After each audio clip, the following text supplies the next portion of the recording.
essa altura aqui. Bom, boa noite, irmãos. Todos me ouvem bem? Bom, então, primeiramente eu agradeço ao pastor Viana pelo convite para estar aqui compartilhando um pouco da palavra de Deus. Quando o Davizinho era pequitinho, né? Ele chegava e falava, pastor Elmio, né? E era muito bonitinho, né? Não sou pastor, tá bom? Vamos deixar bem claro aqui, mas sou um convertido, um crente que ama a palavra de Deus. Mas o ruim é que o Davi conseguiu piorar um nome que já era ruim, né? Elmo, e ele transformou em Elmio, né? Já era ruim, e ele deixou pior. Mas, brincadeiras à parte, eu agradeço novamente aqui ao pastor Viana pelo convite. É um prazer estar aqui com os irmãos. Alguns aqui eu conheço de longa data. Esperava ver o irmão Roberto aqui. Eu acho que ele, não sei se ele está aí ou não, porque o irmão Roberto, a gente se conhece aí desde os 13 anos de idade, né? Então, eu estou com mais de 50. Então, para vocês verem quanto tempo já faz, lá na Igreja Batista Betel, lá do pastor Paulo, hoje o pastor Paulo, né? Na época era o pastor Jerry. Então, o tempo de fato passa, mas nós sabemos que a nossa vida aqui é finita, mas o que nos conforta é que a gente não vive para essa vida, né? A gente vive para o porvir, e um dia estaremos eternamente com o nosso Senhor Jesus Cristo, amém? Então, eu quero apresentar a minha esposa, que carinhosamente eu chamo de Dona Patroa, por favor, fique de pé, Elisângela, e a minha filha Isabela, tá? Então, aqui, minha família, então, obrigado, podem sentar. E nós vamos, irmãos, compartilhar quanto tempo eu tenho, irmãos? Quanto tempo eu tenho aqui? Pastor Neil, aquela pergunta que o pastor sempre faz quando vai lá em Casa Verde. Eu faço a pergunta aqui, quanto tempo eu tenho? 1 hora? Tá bom, acho que consigo. Não vamos assustar a todos. Esse último hino que os irmãos cantaram, eu não vou lembrar exatamente, reproduzir a letra, mas alguma coisa assim, que o Senhor tem preparado, uma manhã preparado para mim, não é isso? O que quer dizer isso? Isso quer dizer que eu sei que Deus cuida da minha vida em todas as coisas, então eu não vou me preocupar com o amanhã, porque o amanhã está preparado por Deus. Seria isso, mais ou menos. Concordam comigo? Interpretamos mais ou menos assim essa letra? E como nós cremos que não existem coincidências, nós cremos que Deus dirige todas as coisas, e as músicas, os louvores entoados a Deus em forma de cântico são a forma de preparação para o culto e para recebermos a palavra. Esse cântico vai exatamente ao encontro daquilo que eu quero falar sobre nessa noite. Eu quero falar, irmãos, o que eu quero trazer hoje, baseado lá, nosso texto base é Filipenses capítulo 4, versículo 6, peço que todos abram. Eu vou pedir a todos que fiquem em pé novamente para lermos esse trecho. E nós vamos falar hoje um pouquinho sobre como enfrentar a ansiedade. Esse é o nosso texto. Esse é o nosso tema, melhor dizendo. E Filipenses 4, nós vamos ler tão somente versículos 6 e 7. Então, Filipenses 4, 6 e 7. Não estejais inquietos por coisa alguma, antes as vossas petições sejam em tudo conhecidas diante de Deus pela oração e súplica com ação de graças. E a paz de Deus, que excede todo o entendimento, guardará os vossos corações e os vossos pensamentos em Cristo Jesus. Senhor, novamente te pedimos que nos ajude agora, nesse momento, que a Tua palavra, ó Pai, venha ao encontro dos nossos corações, nos edificando, nos corrigindo. E, principalmente, ó Pai, nós te pedimos que, se há alguém aqui hoje que vai ouvir da Tua palavra e que ainda não fez uma profissão de fé, que essa noite seja uma noite de salvação para essa pessoa, Senhor. Pedimos que abençoe esta igreja, abençoe a liderança desta igreja e que o Senhor possa, após este culto, nos dirigir para os nossos lares em segurança. É o que te pedimos em nome de Jesus. Amém. Irmãos, podem sentar. Sabe que lá em Casa Verde, eu esqueci de dizer isso, né? Eu sou da Igreja Batista de Casa Verde. É um trabalho que está completando agora 10 anos, agora em fevereiro, sob a liderança do irmão Fábio. E lá tem uma vantagem em relação à Vila São José. Qual é a vantagem? O púlpito.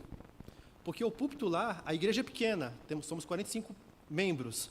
Só que o púlpito Por exemplo, o pastor Neil quase fica escondido atrás, porque o púlpito é grande, né? Todo de madeira. Qual que é a desvantagem daqui? São os nossos joelhos tremendo, né? Vocês podem ver. Lá não dá para ver você tremer, né? Aqui dá para ver. Mas, irmãos, voltando aqui para o nosso texto, como enfrentar a ansiedade, antes de eu falar propriamente, né, sobre o tema, vamos fazer um quiz. Perguntas. Eu vou fazer uma série de perguntas aqui que você vai responder mentalmente. Não levante sua mão, eu não preciso saber as respostas. Então, se você vai responder mentalmente, você consegue ser sincero nas respostas, certo? Então, vamos saber se você é ansioso. Esse quiz, é claro, né? Isso aqui foi baseado em vários estudos, né? Estudos científicos mesmo. Eu tô acho que fazendo bobagem aqui, eu estou toda hora batendo aqui no microfone. Deixa eu arrastar esse púlpito um pouquinho mais para cá, que aí eu não faço bobagem. Muito bem. Então, quiz para saber se você é ansioso.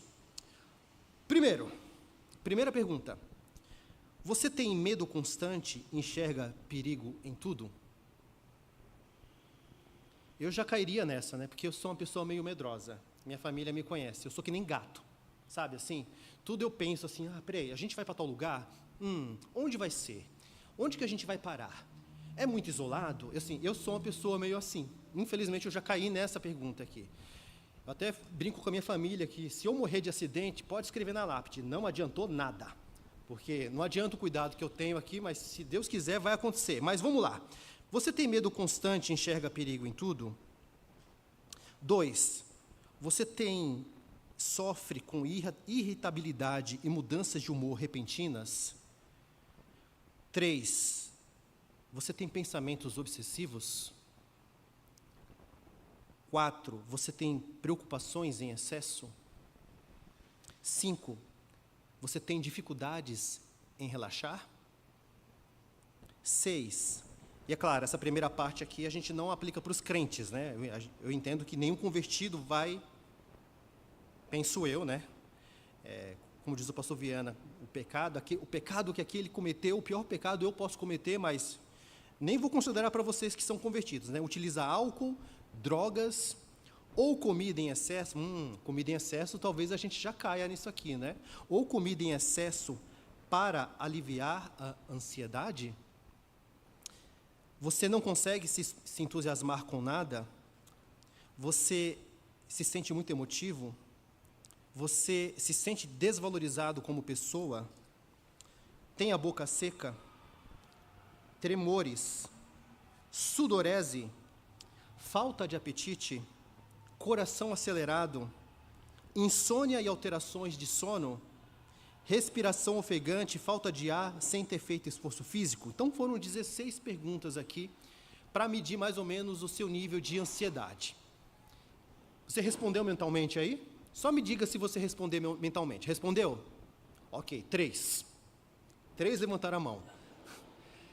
Mas muito bem, se você respondeu mentalmente, se você disse sim para mais de 3 questões, já é o sinal amarelo.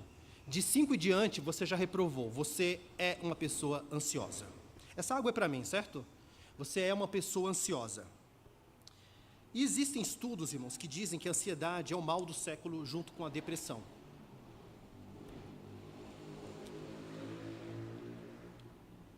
Junto com a depressão, a ansiedade é o mal do século. E aí eu penso o seguinte, nós estamos no final de ano. Praticamente esse ano já acabou. E isso faz com que o nível de ansiedade de muitas pessoas aumente ainda mais nessa época do ano. A gente vê até como as pessoas se comportam aí no dia a dia. Parece que o mundo vai acabar, né? Gente, só vai virar do dia 31 para o dia 1º. O mundo não vai acabar. E as pessoas também entram numa fase mais reflexiva, digamos assim. Elas pensam, elas fazem um balanço geral de tudo que aconteceu ao longo do ano. É normal que as pessoas façam isso. Quais foram os seus sucessos, quais foram os seus fracassos, o que elas poderiam ter feito de diferente. E não há problema em se fazer isso, em você fazer uma análise, uma retrospectiva de como você passou o ano. Dependendo da situação, é até saudável que você faça isso, para que nós busquemos corrigir nossas vidas e evitar que pratiquemos os mesmos erros. Afinal, a gente tem que pensar naquilo que a gente fez, ver o que a gente fez de errado e tentar melhorar daqui para frente e não repetir esses erros. Então, isso é uma coisa útil. Existem pessoas que na verdade, teve uma certa ocasião que eu fiz uma entrevista de emprego, isso já faz muito tempo. E aí eu estava lá na segunda fase, a primeira fase foi uma prova escrita, a segunda fase foi uma entrevista em grupo com uma psicóloga, né, do RH. E aí a gente estava lá, um bando de gente, e a psicóloga chegou para nós, candidatos, e chegou para o primeiro candidato que estava do meu lado e falou assim, existe alguma coisa que você fez ao longo da sua carreira que você se arrepende? E aí ele falou assim, não, eu não me arrependo de nada, porque com os meus erros eu aprendi. Essa é a pior resposta ever, né? Então eu já fiquei até meio contente com a resposta dele, falei, um a menos para concorrer comigo. No final eu não passei também, lá na frente, né? Mas o ponto é que as pessoas têm uma filosofia de botequim que é, eu só me arrependo daquilo que eu não fiz. Já ouviram essa? Eu só me arrependo daquilo que eu não fiz. Essa é uma filosofia muito rasa de botequim, na verdade diabólica, porque eu me arrependo de tanta coisa que eu fiz, e eu me arrependo de tanta coisa que eu ainda faço muitas vezes, e eu acho que chegando nessa época do ano, é claro que isso tem que ser constante, não só no final do ano, mas só para exemplificar aqui o assunto. Se você vai refletir o que você passou ao longo do ano, se arrependa sim, né? Tente corrigir, tente ser, à luz da que as Escrituras ensinam, né, um crente melhor, mudar a sua vida. Então, não há problema de a gente fazer esse balanço das nossas vidas. Porém, tem um certo perigo aqui, de ficar pensando no passado, no que a gente fez, no que a gente deixou de fazer, quais foram as vitórias, quais foram os sucessos, quais foram os fracassos. Existe um perigo também. Então, a gente tem que saber fazer isso com moderação. Por quê? Porque quando a gente fica preso ao passado, e tem muita gente que fica presa ao passado, isso acaba sendo um tormento para ela, porque o passado, ele prende, escraviza e deprime. Já conhece aquelas pessoas que sempre estão relembrando o passado e ela não consegue se desvencilhar e ela não foca no presente e a vida dela é sempre o tormento porque ela não esquece o passado? Então, ainda que eu possa fazer uma retrospectiva, um balanço da minha vida, mas eu não posso ficar preso ao passado, irmãos. Por exemplo, pensar em algo que fracassamos para poder extrair algum ensinamento, isso é uma coisa. Agora, você deixar que esse fracasso defina a sua vida, já é uma coisa diferente. Porque nós sabemos que a nossa vida é regida por Deus e tudo está debaixo da vontade permissiva de Deus, inclusive os nossos fracassos. Reviver lembranças dolorosas, que tem gente que é mestre em reviver lembranças dolorosas, ou de um tempo que não volta mais, isso também pode ser algo muito prejudicial, rondando a mente da pessoa, para que ela se enfraqueça, para que ela fique escrava disso e para que ela possa até experimentar momentos de depressão. Por outro lado, irmãos, nós temos o presente. E aí, quando a gente fala do presente, tem pessoas que focam no presente, falam, ok, isso aqui, ele não fica preso ao passado, ele quer pensar no presente. Só que não de maneira positiva. Não da maneira como o nosso Senhor Jesus nos ensina, porque o nosso Senhor, Ele nos ensinou, não vos inquieteis, pois, pelo dia de amanhã, porque o dia de amanhã cuidará de si, então Ele está falando do futuro. Mas Ele fala, basta cada dia o seu mal, né? Então foque neste dia, viva o seu presente. Então tem pessoas focadas no presente, só que de maneira equivocada, porque elas colocam todas as suas energias, todas as suas forças, de maneira a deixar Deus e o louvor a Deus e a glória a Deus, de glorificar a Deus em segundo plano. A gente sabe que nós temos o dia a dia aqui, a nossa vida, as coisas que nós temos para fazer aqui no nosso cotidiano, a gente tem que fazer. Nós temos que trabalhar, temos que ganhar o pão de cada dia, nós temos que estudar, e é bíblico que nós coloquemos força, energia e sejamos diligentes nessas coisas. né? A Bíblia nos ensina, né, tudo quanto fizerdes, fazei-o de todo o coração, como ao Senhor e não aos homens. Então, faça com zelo, faça com diligência.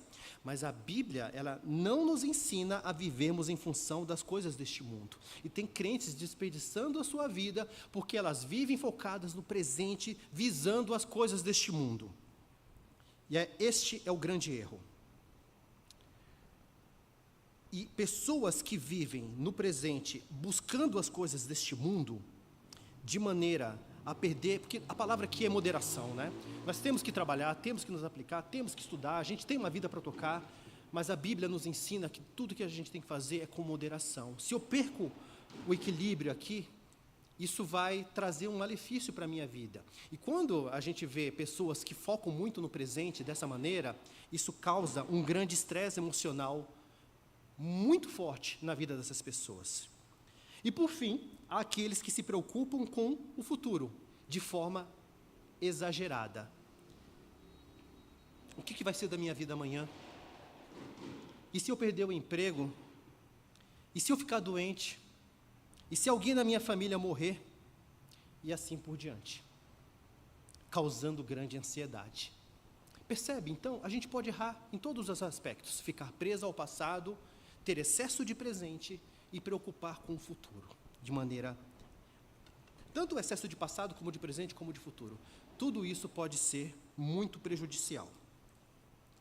Tem uma psiquiatra, eu não vou falar o nome dela, ela não é, até onde eu sei, ela não é uma pessoa convertida, mas ela fala umas coisas interessantes.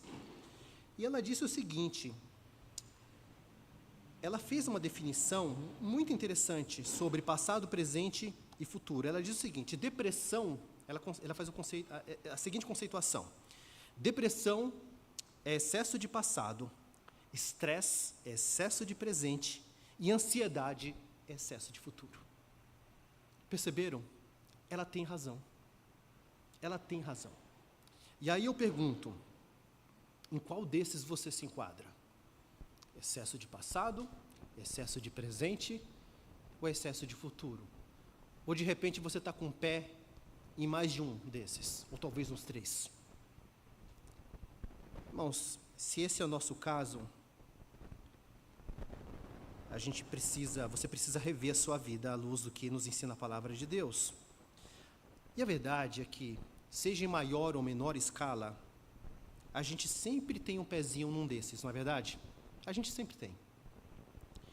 E eu não estou falando isso aqui com um tom acusatório, tá, irmãos? Ao contrário, eu nem conheço a maioria de vocês aqui, não sei da vida de ninguém. Mas se você é um ser humano normal, provavelmente você deve transitar entre um ou outro aqui em algum momento da sua vida. Então, isso acaba sendo porque isso é uma verdade na vida dos homens, mesmo na vida de muitos convertidos. Mas essa noite eu não vou falar desses 3 temas, eu vou falar apenas sobre a ansiedade, que foi o que a gente começou. Só para a gente arrematar, passado e presente, é importante dizer o seguinte, que o passado ele pode ser lembrado para aprender e guardar boas memórias. É saudável, é bom fazer isso. Mas não para nos prender à ideia de que a vida devia ser como antes. Sabe quando você fala, puxa, minha vida antes era tão e hoje é assim? Não, você esqueça isso, isso não vai te levar a nada. Isso só vai te deprimir. Lembra do povo de Israel?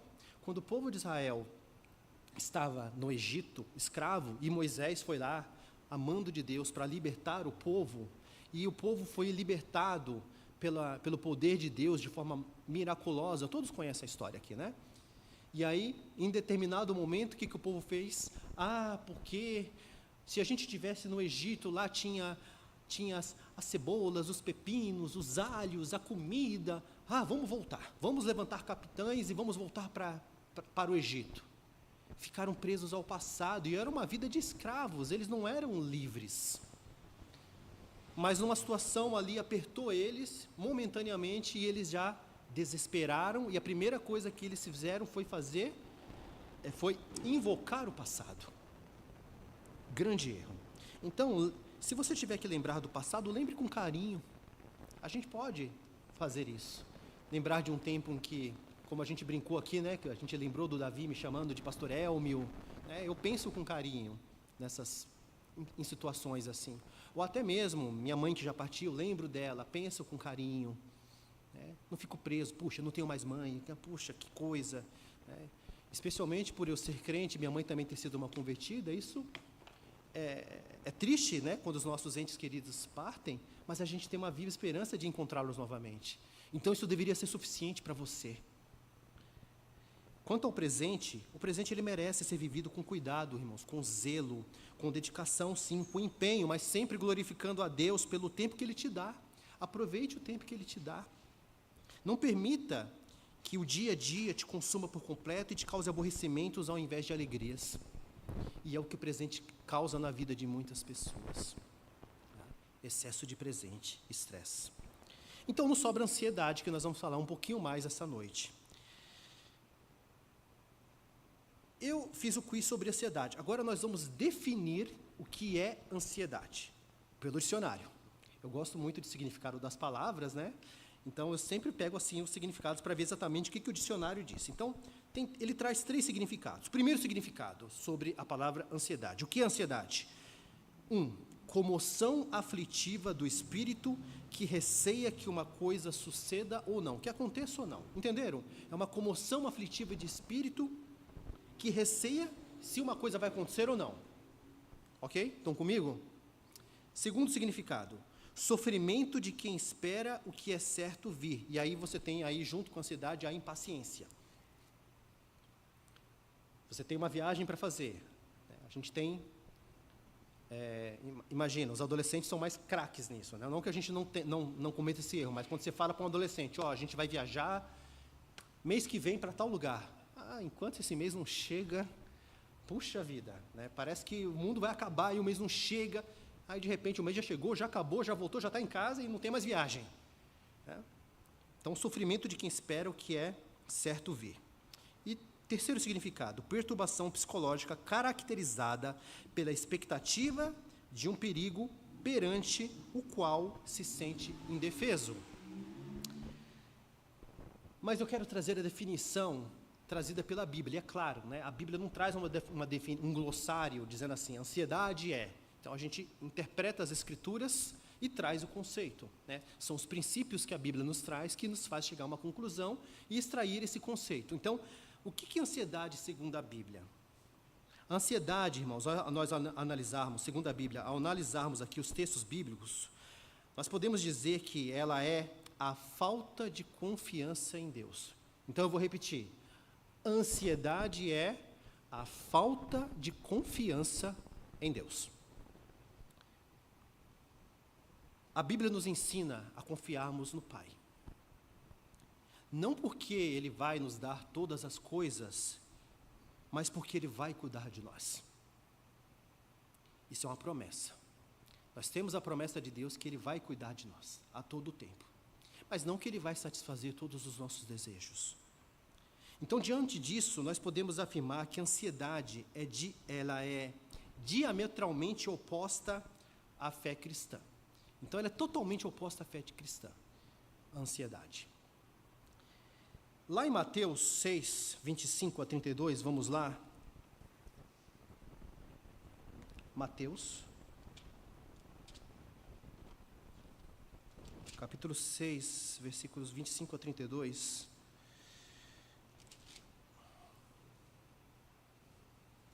Um texto bastante conhecido dos irmãos. Eu não sei se na Bíblia de vocês tem um título acima do versículo 25. O meu está assim, na minha Bíblia está assim, os cuidados e inquietações. Versículo 25.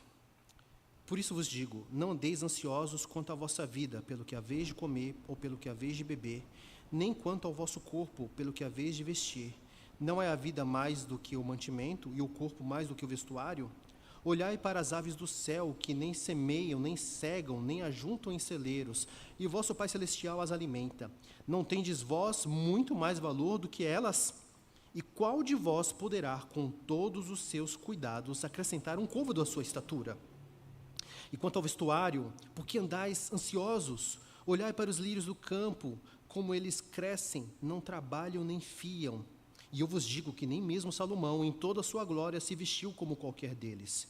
Pois se Deus assim veste a erva do campo, que hoje existe e amanhã é lançada no forno, não vos vestirá muito mais a vós, homens de pequena fé. Não andeis, pois, inquietos, dizendo: que comeremos, ou que beberemos, ou com que nos vestiremos? Porque todas essas coisas os gentios procuram. De certo, vosso Pai Celestial bem sabe que necessitais de todas essas coisas. Não é de hoje que o ser humano tem as mesmas preocupações. A gente tem essas preocupações que foram relatadas aqui, mas isso não é de hoje. E o que o nosso Deus nos ensina aqui? O que a palavra de Deus nos ensina? Que Deus, Ele sabe das suas necessidades, Ele não ignora, Ele sabe do que precisamos. O versículo 25 é interessante, porque ele diz assim, o nosso Senhor Jesus diz assim: não é a vida mais do que o mantimento? O nosso Senhor é o mestre dos mestres, Ele usava uma argumentação aqui imbatível. O que ele quer dizer aqui? Esse estilo de argumentação que ele usa, ele diz assim, qual que é o resultado lógico aqui? Se o mantimento não é a vida mais do que o mantimento, maior do que o mantimento, então assim, se Deus, Ele nos criou, nos deu a vida, essa é a realização maior, logo, Ele pode te alimentar, essa é a realização menor. Não que para Deus existam coisas mais fáceis ou mais difíceis para Ele. Não, isso aqui precisa de um pouco mais de trabalho, porque isso aqui é mais difícil. Não é isso. Não é isso que está sendo ensinado aqui. Mas a realização maior é a vida que Deus criou. Nós somos a coroa da criação de Deus. Então, se Deus te criou, Ele teve o poder de te dar a vida, Ele não será capaz de te alimentar? É o que nosso Senhor Jesus está explicando aqui. O versículo 26 eu acho belo, porque ele traz aqui um ensinamento simples e irrefutável, não dá para discutir. Ele fala assim: olhar para as aves do céu, que nem semeiam, nem cegam, nem ajuntam em celeiros, e o vosso Pai Celestial as alimenta. Deus cuida da criação, dos animais. Quem dirá de você? Quem dirá de você? E o versículo 27 também, eu queria chamar a atenção para ele, não vou ler todos agora, não vou comentar um a um, porque o tempo não permite. E diz: e qual de vós poderá, com todos os seus cuidados, acrescentar um côvado à sua estatura? Ou seja, por mais que você tente, você não consegue prolongar os seus dias aqui na terra. Eu até brinquei, falei assim, eu sou que nem gato, assim, eu tenho cuidado com todas as coisas, eu analiso tudo antes de fazer alguma coisa.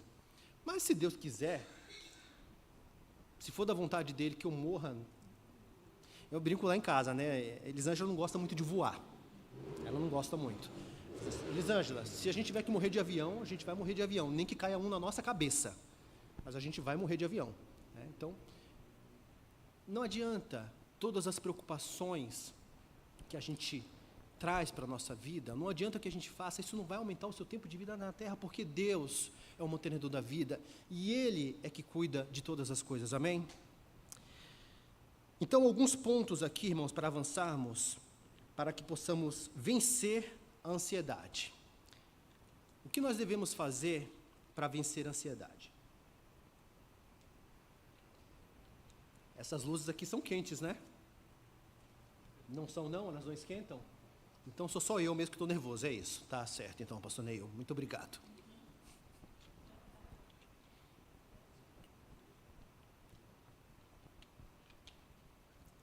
Alguns pontos para que possamos vencer a ansiedade. Ponto 1, e o mais óbvio: estude a palavra de Deus. Estude a palavra de Deus.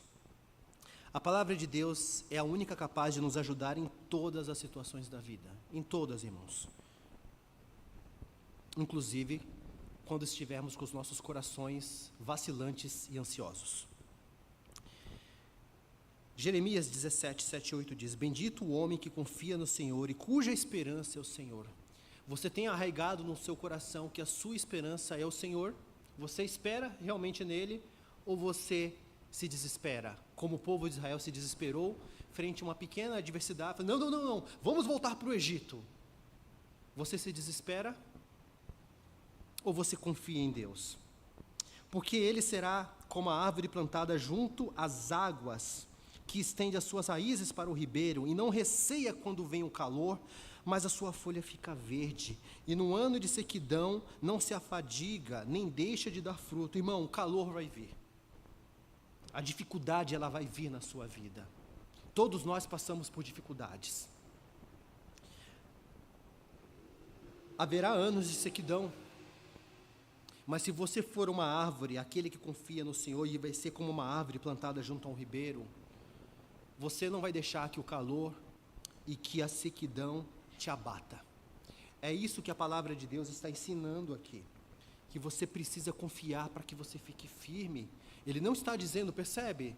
A Bíblia não está ensinando que se confiarmos no Senhor, a nossa vida será maravilhosa aqui nessa terra. A Bíblia, ela nos ensina que se confiarmos no Senhor, a nossa vida será maravilhosa no porvir. Aí sim a nossa vida será maravilhosa, onde Deus enxugará dos nossos rostos toda lágrima. Essa é a promessa, mas aqui não há essa promessa. Então por que desesperar?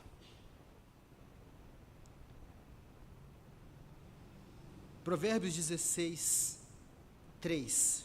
Então confirmam em Deus, confia, ainda que as coisas drásticas ocorram. Provérbios 16, 3 diz, confia ao Senhor as tuas obras, e teus pensamentos serão estabelecidos. É um versículo tão pequeno, mas tão precioso, com tão grandes ensinamentos. Ele diz, para nós confiarmos ao Senhor as nossas obras, os nossos pensamentos serão estabelecidos. E de que maneira nós podemos ter os nossos pensamentos estabelecidos em Deus? Confiando nossas obras ao Senhor. E eu vou pedir licença para ler um trecho aqui de um comentarista bíblico da época dos puritanos, pastor Neil, pastor Viana e mais alguns irmãos devem conhecer, que é o Matthew Henry, que ele diz o seguinte, eu vou ler aqui um trecho de que ele diz a respeito aqui desse versículo. Ele diz assim, todas as nossas preocupações devem ser confiadas à providência de Deus e à soberana, sábia e piedosa disposição dessa providência. Confia as tuas obras ao Senhor, transfere o fardo das tuas preocupações para Deus, apresenta o problema diante dele em oração, torna tuas obras conhecidas do Senhor, não somente as obras da tua mão, mas as do teu coração. Então, deixa-as com ele, com fé e confiança nele, submissão e resignação a ele. A vontade do Senhor será feita. Nós poderemos, então, ficar tranquilos quando decidirmos que o que quer que agrade a Deus, agradará a nós. E isso eu acho uma conclusão muito pertinente aqui desse comentarista, porque é verdade. Porque, às vezes, nós não pensamos no que vai agradar a Deus, mas nós focamos naquilo que vai nos agradar. E a gente quer, a nossa carne quer ser agradada, não é? A gente quer fazer o que é bom para a gente. E não há nada errado em buscar coisas lícitas, é claro, né? Coisas que não sejam agradáveis. Mas, irmãos, ainda que talvez alguma coisa seja lícita e seja agradável, aquilo vai glorificar a Deus? Ou aquilo vai realmente agradar a Deus? Então, nós temos que ter isso em perspectiva, porque nem sempre aquilo que nós queremos é o melhor para nós, e Deus o sabe. 1 João 5,14 diz, e esta é a confiança que temos nele, que se pedimos alguma coisa, segundo a sua vontade, ele nos ouve. Então você ora a Deus, você pede a Deus, você coloca as suas obras diante de Deus, as obras do teu coração diante de Deus, e pede alguma coisa a Ele, Ele te ouve. Mas Ele concede segundo a sua vontade. E nós temos que aprender a orar assim. Nós fazemos muitas petições a Deus, mas nós temos que pedir assim, Deus, se for da tua vontade, mas não da boca para fora, e ficar em paz, se for da vontade de Deus. Amém, irmãos? Isso é muito importante, muito importante. Ano passado, eu estava pedindo a Deus que eu queria mudar de São Paulo. Queria ir para o interior. O pastor Viana acompanhou essa história um pouco comigo. Quase consegui, arrumei um comprador para minha casa, fui lá para Bauru, vi umas casas para comprar, fiquei todo animadão, e deu tudo errado. E aí o que eu digo? Deus não me ouviu? Não foi o momento, Deus não permitiu. Ele fez a vontade dele na minha vida, e isso tem que ser suficiente para mim. Não posso ficar preso, eu podia ter ido. Ou então ficar nesse presente, eu preciso ir. Se Deus quiser, em algum momento Ele vai preparar. E se não, eu vou ficar por aqui e está tudo certo também.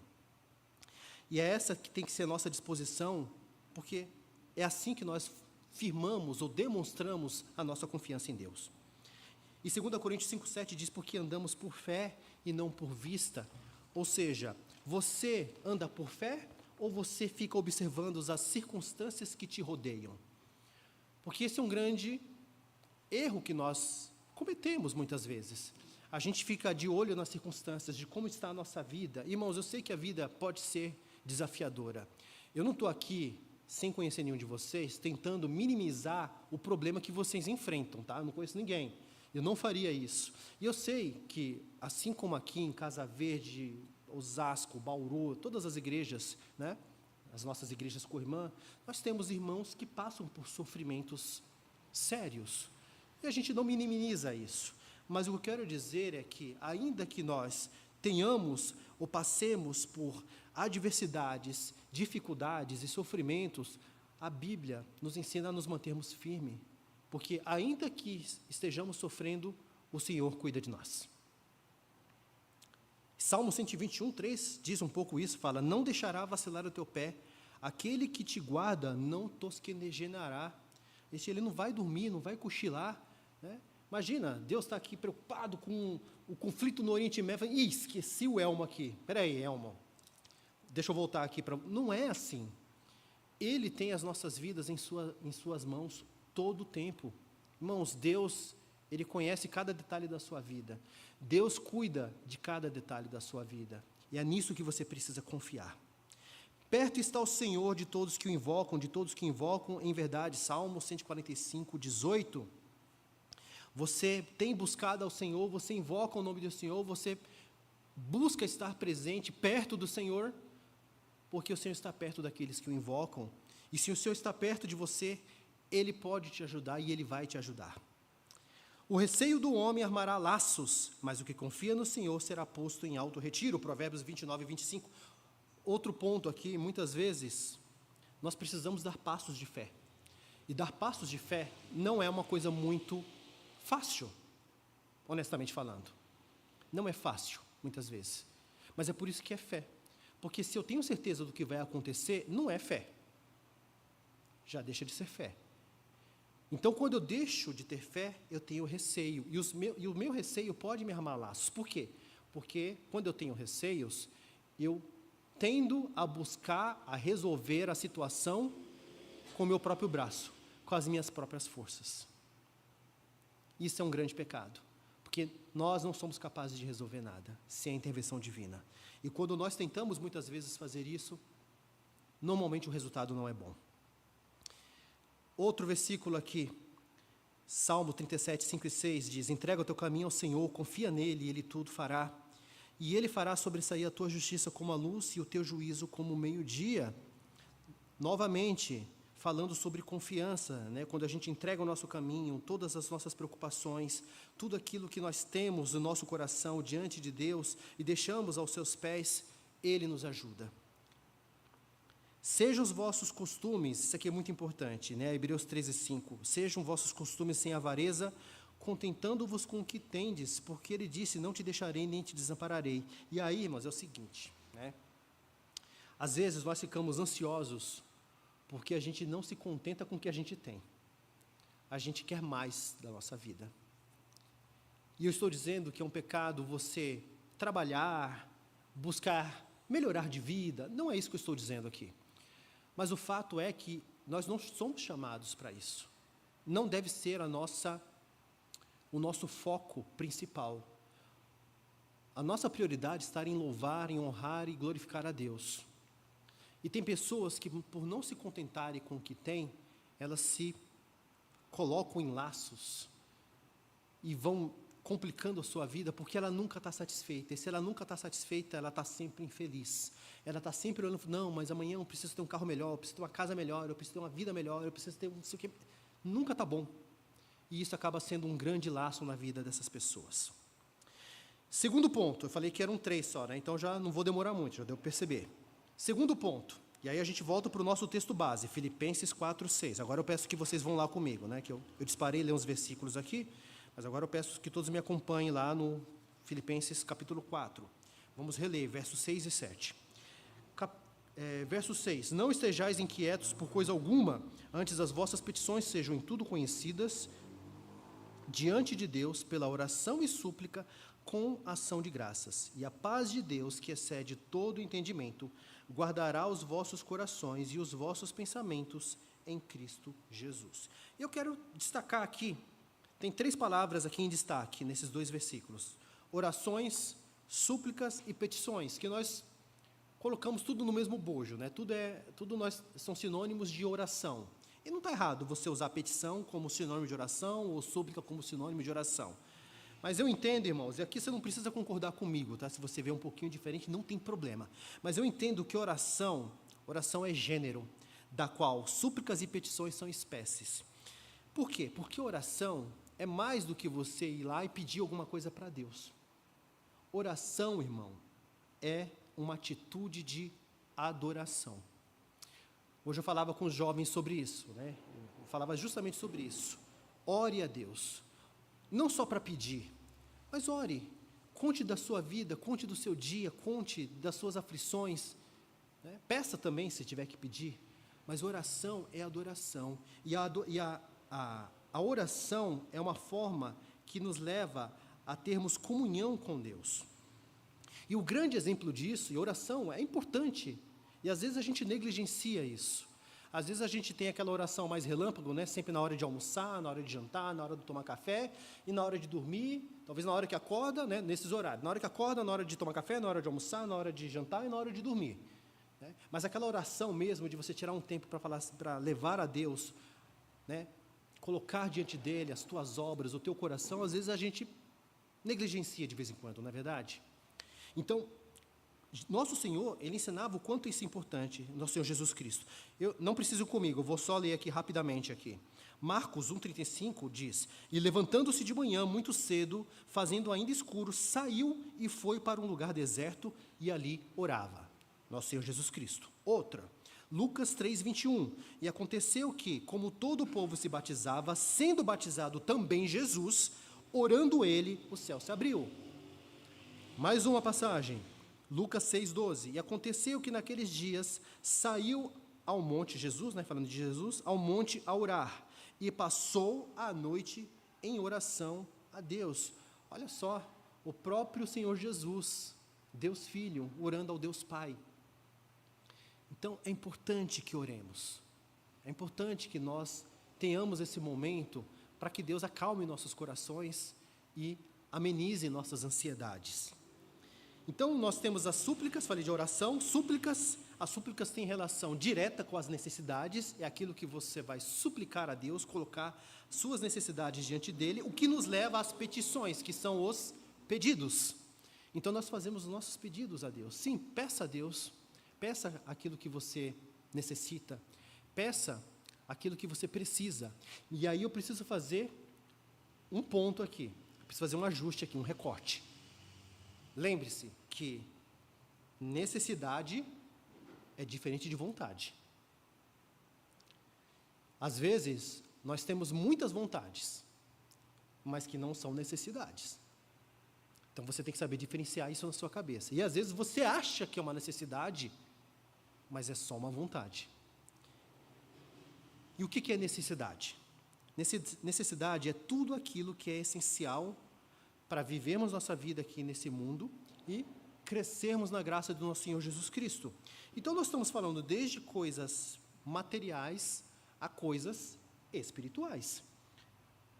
Por exemplo, lá em Mateus 6,11, o Senhor Jesus nos ensina a orar pelo pão de cada dia. Ele fala assim, olha, o pão de cada dia nos dá hoje. É uma coisa material, é uma necessidade material. Eu preciso me alimentar. Mas existem também necessidades espirituais, o perdão que deve ser praticado por nós. E como é difícil às vezes praticar o perdão, né? Quando alguém pisa no teu calo, como é difícil. Mas essa é uma necessidade, irmão, espiritual que precisa ser suprida. A santificação também, outra necessidade que precisa ser suprida. E tantas outras, tantas outras. E a vontade, por sua vez, são os desejos. São os planos pessoais que você faz. que nós fazemos, né? Eu estou nessa também. São os planos pessoais que nós fazemos, que nem sempre são bons, nem sempre são essenciais, e muitas vezes eles vão contra a vontade de Deus. Eu vou dar um exemplo. Tem um certo irmão, infelizmente, que ele tinha um sonho de ser um empreendedor. E aqui deve ter empreendedores nessa igreja, e nenhum problema com relação a isso. Não tem problema, tá? Não estou pregando contra o empreendedorismo, não é isso.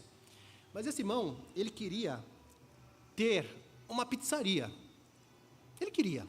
Ele vivia falando nisso. O que aconteceu? Ele conseguiu a pizzaria. Conseguiu. E qual foi o grande problema? Eu sei que a gente vai ter uma competição agora, né? Mas tenta concentrar aqui. Qual foi o grande problema? Qual é o grande problema de se ter uma pizzaria? Que ela abre de terça a domingo e à noite. Então, todos os cultos de quarta-feira, ele não foi mais. Todos os cultos de domingo à noite, ele não foi mais. E os de domingo de manhã também não, porque de sábado para domingo, ele estava trabalhando, então ia dormir muito tarde. Entende? Ele tinha um sonho que ele conseguiu alcançar, ele tinha essa vontade que ele conseguiu alcançar, mas isso foi uma ruína, porque no final, ele saiu da igreja. E no final, a pizzaria fechou. Percebe que a gente pode até ter planos lícitos, coisas lícitas, pensar em coisas lícitas, mas que nem sempre vão estar de acordo com a vontade de Deus, e que ainda que seja lícito, aquilo pode ser uma pedra de tropeço para você. Então, reflita na sua vida, quais são os seus planos, quais são as suas necessidades reais, e quais são as suas vontades. Defina isso na sua mente, no seu coração, e entregue isso diante de Deus, e você vai ver que vai fazer uma grande diferença. A gente teve grandes exemplos na Bíblia, maus exemplos de pessoas que cederam às suas vontades, e deu tudo errado. Pegar o primeiro casal, a gente sabe que o pecado do orgulho, da desobediência, veio junto ali com Adão e Eva, quando comeram do fruto, mas tiveram a vontade, partiu deles, foram lá e comeram do fruto, caíram, o pecado entrou no mundo. Quando você tem lá em 1 Samuel, lá no capítulo 8, você vê o povo de Israel pedindo um rei. Porque a gente precisa ter um rei, todas as nações têm um rei, só a gente que não tem rei. Era uma vontade do povo, e Samuel estava liderando o povo muito bem. E aí o que Deus diz para Samuel? Olha, Samuel, assim, eles não rejeitaram a ti, rejeitaram a mim, e Deus deu um povo para eles. Quem foi o rei? Saul. Saul foi um bom ou foi um mau rei? Foi um péssimo rei. Entendem? Então, as nossas vontades, muitas vezes, elas são perigosas, ainda que sejam coisas lícitas. E aí eu pergunto para você, quais são as suas vontades para o ano de 2026? Você deve ter algumas vontades aí. Quais são as suas vontades para o ano de 2026? Essas vontades estão de acordo com a vontade de Deus? As vontades que você tem, que você deseja realizar, se realizadas, elas glorificarão a Deus? Pense nisso. Terceiro e último ponto, para nos encaminharmos para o final. Então, o primeiro ponto, estude a palavra de Deus. Segundo, ore. E terceiro ponto, exercite a sua fé. Irmãos, quando nós exercitamos a nossa fé, isso é um exercício de confiança em Deus. Então, exercite a sua fé confiando em Deus. Existem aquelas pessoas que são ateus declarados, não é? Que dizem, são poucos, mas existem pessoas que não acreditam em Deus. Não acredito. Tudo bem. Um dia ele vai se arrepender disso, infelizmente. Não falamos isso com orgulho, falamos isso com pesar, né? Um dia ele vai saber o quão isso é terrível para a vida dele. Mas existe também uma coisa que nós chamamos de ateísmo prático. O que é o ateísmo prático? São pessoas que vivem como se Deus não existisse, ainda que acreditem na existência dele. Assim, ok, Entendi, né? A pessoa diz que existe um Deus, mas vive a vida como se Deus não existisse. Aí eu pergunto, é possível nós termos ateísmo prático dentro da igreja? Pode responder, vai, essa eu quero que vocês respondam. Sim ou não? Não? Sim? Talvez? Ou vocês não acham nada? Muito bem, eu vou dizer que sim. Por quê, irmãos? Porque de nada adianta estarmos aqui e vivermos por vista e não por fé. De ficarmos presos ao nosso passado, de ficarmos estressados com o presente e ansiosos com o futuro. Isso é ateísmo prático. Aliás, lá em Isaías, capítulo 1, né, a gente tinha a nação de Judá naquela época, na época de Isaías. Pode depois ler em casa, o capítulo 1. Ela se apresentava como altamente religiosa. Elas apresentavam sacrifícios a Deus, faziam as reuniões solenes, oravam a Deus. E o que Deus diz para vocês? Não suporto a reunião solene, nem os sacrifícios, não posso aceitar, não aguento isso, porque as vossas mãos estão cheias de sangue. Por quê? Porque vocês estão em pecado. Então, de nada adianta estarmos aqui, de nada adianta a gente vir para a igreja, sentar nos bancos, orar, cantar, sair daqui e levar uma semana como se Deus não existisse. Isso é ateísmo prático, mesmo entre convertidos. Principalmente quando nós deixamos que as circunstâncias nos abatam, principalmente quando nós focamos nossa vida apenas nas coisas que acontecem ao nosso redor e deixamos de focar em Deus e ficamos extremamente deprimidos, estressados, ansiosos, ainda que saibamos que existe um Deus que cuida de nós. Então isso é ateísmo prático. Lá em Números, capítulo 13,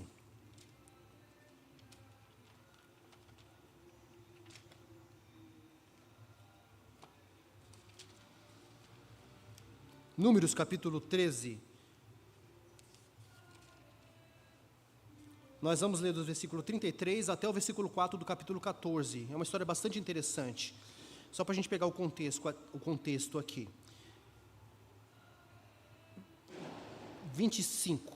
13, 25, quando o povo de Israel chegou ali, né, na fronteira de Canaã, os espias entraram na terra para ver como é que era, né?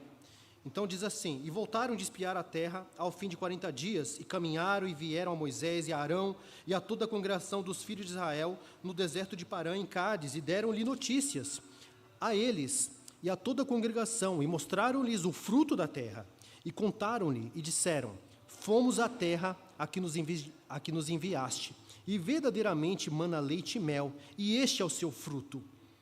O povo, porém, que habita nessa terra é poderoso, e as cidades fortificadas e muito grandes, e também ali vimos os filhos de Anak. Os amalequitas habitam na terra do sul, e os heteus, e os jebuseus, e os amorreus habitam na montanha, e os cananeus habitam junto do mar e pela margem do Jordão. Então Calebe fez calar o povo perante Moisés e disse, certamente subiremos e a possuiremos em herança, porque seguramente prevaleceremos contra ela. Até aqui. Então a gente vê, os espias entram na terra de Canaã, voltam e falam assim, a terra é boa mesmo, mas tem um povo brabo aqui, um povo poderoso. E você tem amorreus, jebuseus, tem um monte de gente aqui. E tem gente grande, gente forte. E aí o povo começou a ficar desesperado com isso. Quando uma situação adversa, ela se apresenta para você, o que você faz? Você desespera? Ou você tenta se firmar em Deus, ou ir até Ele? Porque o povo aqui desesperou, a gente vai ver na continuação, né? Calebe dá uma bronca, fala assim, não, peraí, Deus vai fazer a gente prevalecer. Então, a gente vê que Calebe aqui, Josué e Calebe, né? Eles exercitavam a sua fé, eles estavam ali não por vista, por circunstância, eles não estavam se baseando pelo que eles viram, mas eles estavam se baseando, a fé deles, naquilo que eles já tinham experimentado de Deus. Irmãos, o que você já experimentou de Deus ao longo da sua vida? Eu tenho certeza que se eu chamasse qualquer um aqui para dar um testemunho, todos teriam coisas maravilhosas para contar, apesar das dificuldades que você ainda possa estar sofrendo. Todos vocês teriam alguma coisa para dizer. Isso não é a obra e o poder e a graça de Deus, a misericórdia na sua vida? Era o mesmo Deus que tinha misericórdia com aquele povo. E aí, continuando aqui, né? Porém, os homens que com ele subiram disseram: não poderemos subir contra aquele povo, porque é mais forte do que nós. E infamaram a terra que tinham espiado. Começaram a falar mal. É a terra prometida.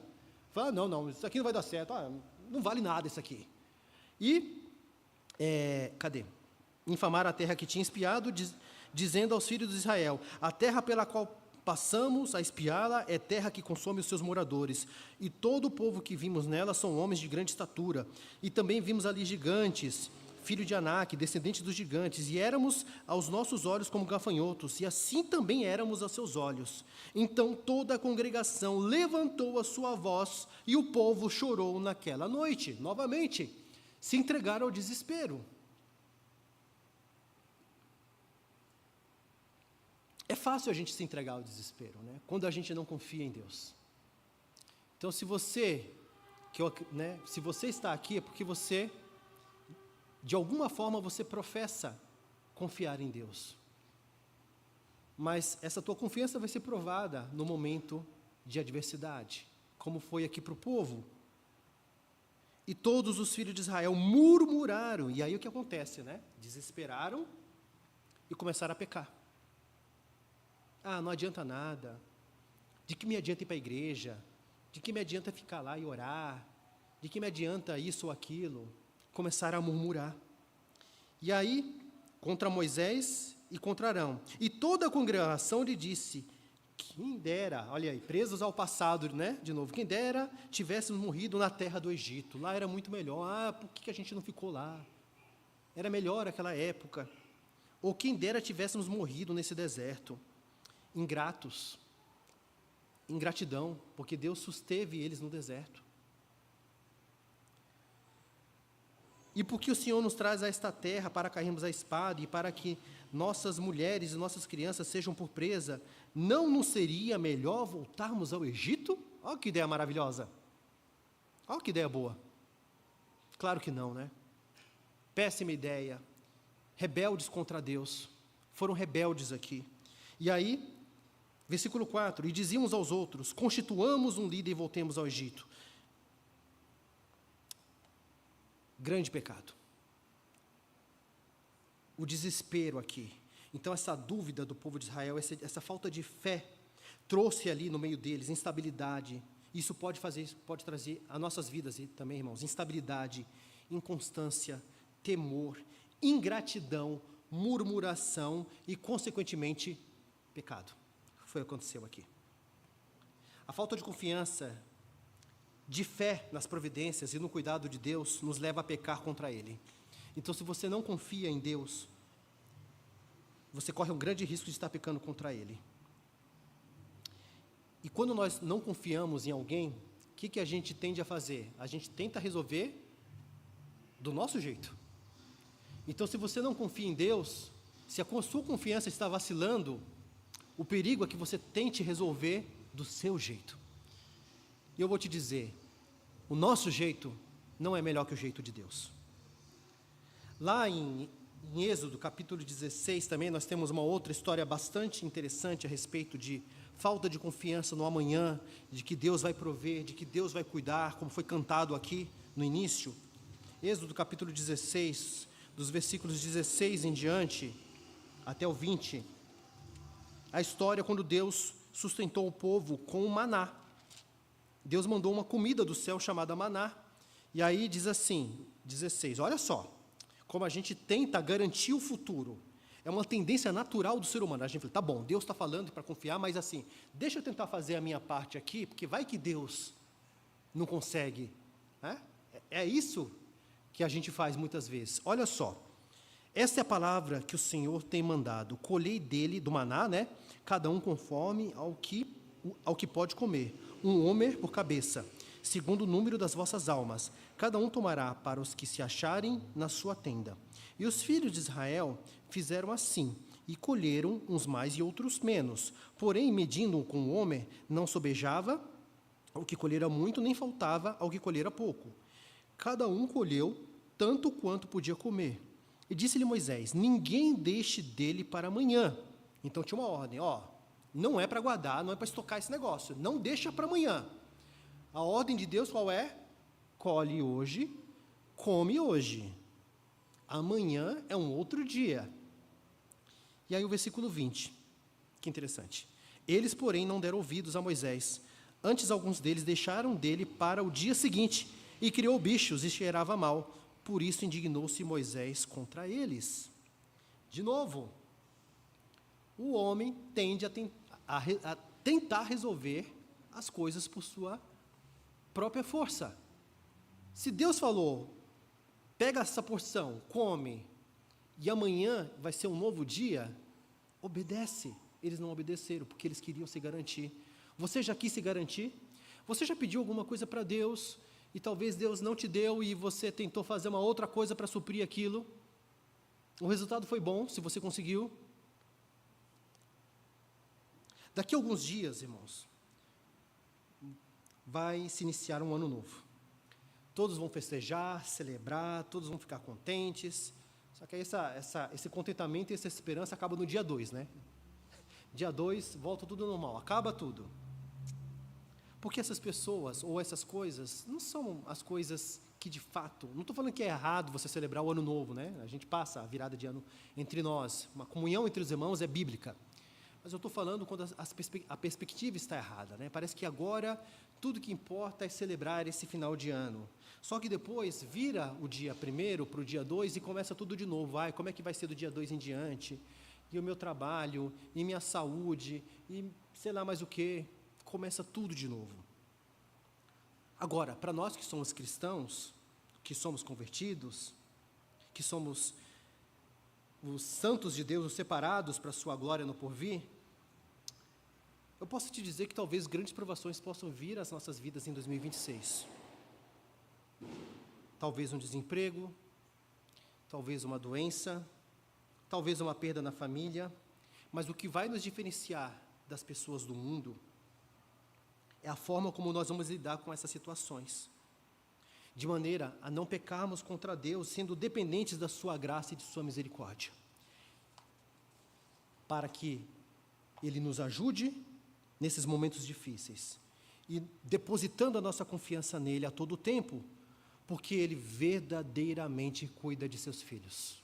Amém, irmãos? Para finalizarmos, mais 3 passagenzinhas e a gente encerra. Mateus 6, 33, 34, também bastante conhecidos, que diz: mas buscai primeiro o reino de Deus e a sua justiça, e todas essas coisas vos serão acrescentadas, ou seja, que comeremos, que beberemos, todas essas coisas que nós buscamos aqui, que precisamos, que são necessidades mesmo. Não vos inquieteis, pois, pelo dia de amanhã, porque o dia de amanhã cuidará de si mesmo, basta cada dia o seu mal. Irmãos, que 2026 nós possamos de fato buscar o reino de Deus e a sua justiça. Nós não temos o controle de nada. Nós, como nós lemos aqui, nós não podemos acrescentar um côvado da nossa estatura, com os cuidados que nós tivermos aqui. Então, não nos resta opção a não ser descansar em Deus. 1 Pedro 5,7, que até sei de cor esse, né? Lançando sobre ele toda a vossa ansiedade, porque ele tem cuidado de vós, e Deus tem cuidado de cada um de vocês, eu tenho certeza disso. Isso não é um privilégio de Deus cuidar apenas dos pastores da igreja. Deus cuida de cada um de seus filhos. Você é filho? Então Deus cuida de você. Então lance sobre Ele toda a sua ansiedade. E que em 2026 nós possamos exercitar a nossa fé, colocando todas as nossas preocupações e ansiedades nas mãos do Senhor, porque novamente Ele tem cuidado de nós, irmãos. E voltando ao texto base, Filipenses 4, 6 e 7, nós abrimos com ele e vamos fechar com ele. Filipenses 4, 6 e 7. Não estejais inquietos por coisa alguma, antes as vossas petições sejam em tudo conhecidas diante de Deus pela oração e súplica, com ação de graças. E ainda tem esse detalhe que eu não falei. Seja grato ao que Deus fez por você, apesar das suas dores, apesar das suas dificuldades. Irmão, seja grato. Ingratidão é um grande pecado. Lembra o povo lá na beira da terra de Canaã? Foram ingratos, começaram a difamar a terra que Deus tinha prometido para eles. Ingratidão. E a ingratidão é um grande pecado. E a paz de Deus, que excede todo o entendimento, guardará os vossos corações e os vossos pensamentos em Cristo Jesus. Que em 2026, irmãos, possamos manter a calma, a tranquilidade, sendo gratos por tudo que Ele nos fez, faz e fará, levando a Ele as nossas súplicas e necessidades, para que desta maneira Ele guarde os nossos corações, dando-nos a paz que excede todo o entendimento. Amém? Que Deus abençoe a todos, irmãos. Muito obrigado, pastor Viana.